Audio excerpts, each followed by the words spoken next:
Gold trusted gold buyers మీరు తాకట్టు పెట్టిన బంగారాన్ని విడిపించి ఈ రోజు ఉన్న మార్కెట్ ధరకు కొనబడును.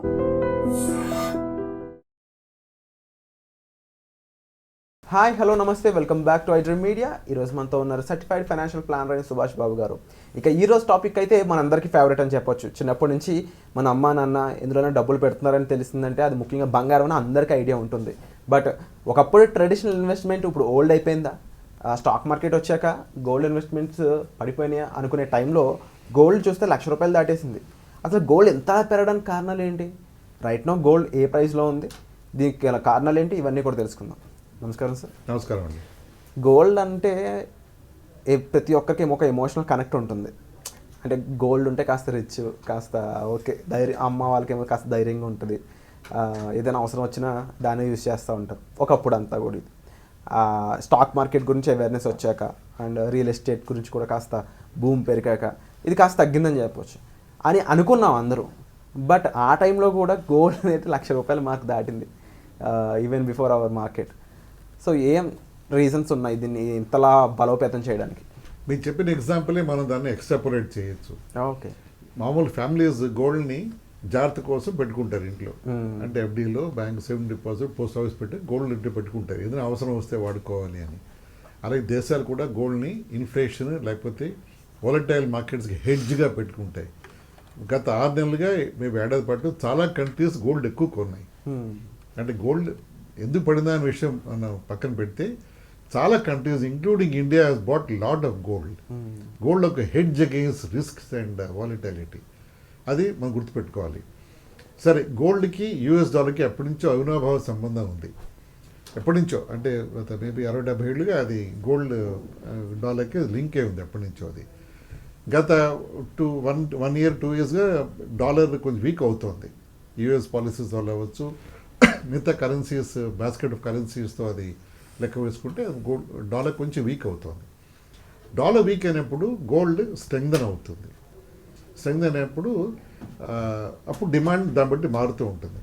గోల్డ్ కానీ వీక్ అయి ఉంటే డాలర్ పడినప్పుడు గోల్డ్ పడడంతో డిమాండ్ పెరుగుతుంది. గోల్డ్ది డిమాండ్ పెరగడంతో అందరూ గోల్డ్ కోసం కొందామని పరిగెడతారు, దాని ప్రైసెస్ పెరుగుతాయి. సో గోల్డ్ పడినప్పుడు demand for gold goes up and price also goes up. అది జరిగింది గత 2 yearsగా. అంటే డాలర్ పడుతోంది కంపేర్ టు ఇంటర్నేషనల్ కరెన్సీస్, దాన్ని బట్టి గోల్డ్ డిమాండ్ పెరిగి ప్రైస్ పెరుగుతుంది అన్నమాట. అది కూడా అందుకే ₹1,00,000 పర్ 10 grams దాటడం కూడా దాని బేసిస్ మీదే. ట్రంప్ వచ్చిన తర్వాత టారిఫ్స్ తర్వాత డాలర్ ఇంకా పడడంతో ఇంకా గోల్డ్ ప్రైస్ పెరిగి ఆ విధంగా మూమెంట్ చూసాం మనం. అదే టారిఫ్ డిస్కషన్స్ చైనాతో US వాళ్ళది కొంచెం బాగానే ఉన్నాయి, అగ్రిమెంట్కి వస్తున్నాం అని టాక్స్ మాటలు వినిపిస్తున్నాయి గత 2 weeks 3 weeks గాను. ఆ వినిపించడంతో డాలర్ కొంచెం స్ట్రెంగ్థన్ అవుతుంది. సో రివర్స్ దారి అవుతుంది గోల్డ్. ఇది ఇప్పుడు డాలర్ స్ట్రెంగ్థన్ అవగానే గోల్డ్ కూడా ఆపోజిట్ డైరెక్షన్ మూవ్ అయ్యి అది కూడా ప్రైసెస్ తగ్గిపోతున్నాయి ఇప్పుడు. అంటే ఎంత పడుతుంది చెప్పలేము, కానీ డైరెక్ట్గా డాలర్కి గోల్డ్కి సంబంధం అంతా ఉంది. అది మీకు ఎక్స్ప్లెయిన్ చేశాను ఇప్పుడు. సరే, ఇప్పుడు ప్రస్తుత పరిస్థితి చూస్తుంటే టారిఫ్ డిస్కషన్ బాగానే జరిగేలా కనిపిస్తోంది. ట్రంప్ కూడా అప్పుడప్పుడు సిగ్నల్స్ చెప్తున్నాడు, మేము టారిఫ్ తగ్గిస్తాను, ఆ దేశం మీద నేను టారిఫ్ వేయకపోవచ్చు, సాఫ్ట్గా మాట్లాడుతున్నాడు. సో ఆ బ్యాక్గ్రౌండ్లో మనం can see better dollar strengthening against global currencies. Dollar index ఒకటి ఉంటుంది మిగతా కరెన్సీస్తో ముడిపెట్టుకుని, దాన్ని బట్టి గోల్డ్ కూడా ప్రైసెస్ తగ్గే అవకాశం ఇంకా ఎక్కువ ఛాన్సెస్ కనిపిస్తున్నాయి. సో దేర్ఫోర్ పెళ్లి సీజన్ రైట్ సీజన్ గోల్డ్ పడడంతో కొంచెం ఇంకా బాగా కొనుక్కు పెళ్లి బాగా పెర్ఫామ్ చేసుకోవచ్చాము హ్యాపీగా. అండ్ ఈ మధ్యన గోల్డ్ రిజర్వ్స్ అనేవి పెంచుకుంటూ ఏ కంట్రీకి ఆ కంట్రీ డెసిషన్ తీసుకుంటూ ఉంటుంది. లార్జ్ టన్స్ ఆఫ్ గోల్డ్ని ఇంపోర్ట్ చేసుకుని మరి వాళ్ళ వాలెట్స్లో పెట్టుకుంటుంది, వాల్స్లో పెట్టుకుంటుంది. ఇది కూడా ఏదైనా స్పెసిఫిక్ రీజనా గోల్డ్ పెరగడానికి, లేకపోతే ఇది ఎందుకు చేస్తున్నారో కూడా తెలుసుకోవచ్చా? ఎందుకు చేస్తున్నారంటే ఇప్పుడు యుక్రెయిన్ రష్యా వార్ ఒక 3 years నడుస్తోంది. ఇజ్రాయెల్ హమాస్ కాన్ఫ్లిక్ట్స్ కూడా నడుస్తున్నాయి, 2 years నడుస్తున్నాయి. ఇలాంటి సిచ్యువేషన్లో ఎకనామీస్ కొంచెం కేర్ఫుల్గా ఉండాలని ప్లాన్ చేస్తాయి. ఆ సిచ్యువేషన్ గోల్డ్ కొనడం ఎక్కువ అవుతోంది. డిమాండ్ పెరిగిన కొద్దీ ప్రైసెస్ పెరుగుతాయి. లిమిటెడ్ సప్లైలో గోల్డ్ లిమిటెడ్ సప్లై కాబట్టి.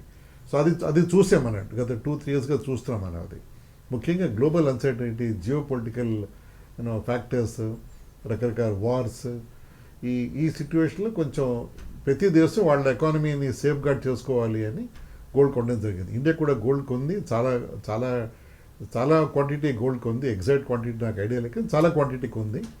నెంబర్ 2, మన గోల్డ్ రిజర్వ్స్ అన్ని యూకేలో ఉండేవి మనవి.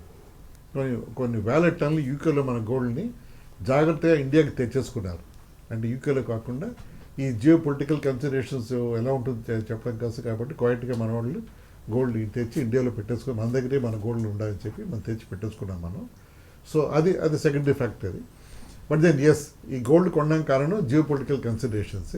ఇప్పుడు కొంచెం రష్యా కూడా ఎక్రెన్తో సీజ్ ఫైర్ మాట్లాడుతున్నారు. ఇండో పాక్ కాన్ఫ్లిక్ట్ కొంచెం సాఫ్ట్ అయినట్టే ఉన్నట్టుంది. అది 3 days 4 days కాన్ఫ్లిక్ట్ కాబట్టి అది కూడా ఐ థింక్ సాఫ్ట్గా అయింది అనుకోవాలి దాన్ని మనం. So and Israel Hamas conflict కూడా సాఫ్ట్ అయింది అని అనుకోవాలి. అండ్ టారిఫ్ వార్స్ కానీ టారిఫ్ గొడవలు కూడా తగినట్టు అయితే మనకి అది I think can see better prices of gold going down.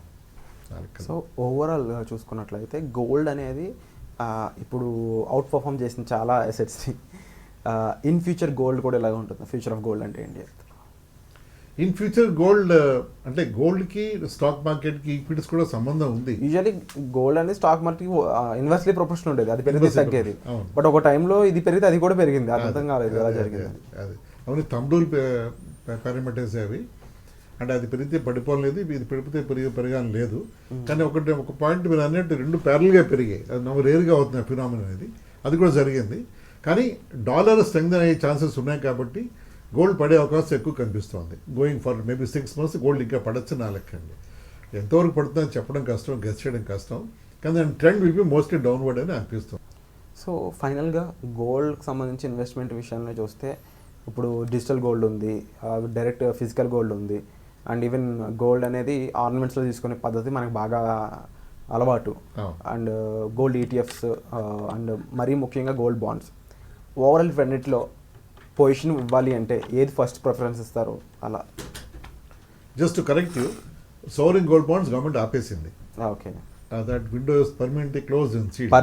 Permanently closed and sealed. Okay, ఎందుకంటే ఈ గోల్డ్ ప్రైసెస్ మూమెంట్ వల్ల వాళ్ళు కమిట్ అయిన ఫిగర్ గవర్నమెంట్ ఇవ్వాలి కాబట్టి వాళ్ళు చాలా నష్టపోయే అవకాశం ఉంది గవర్నమెంట్ ఈ గోల్డ్ బాండ్స్ ఎన్కాష్ చేసేప్పుడు కన్జ్యూమర్స్కి.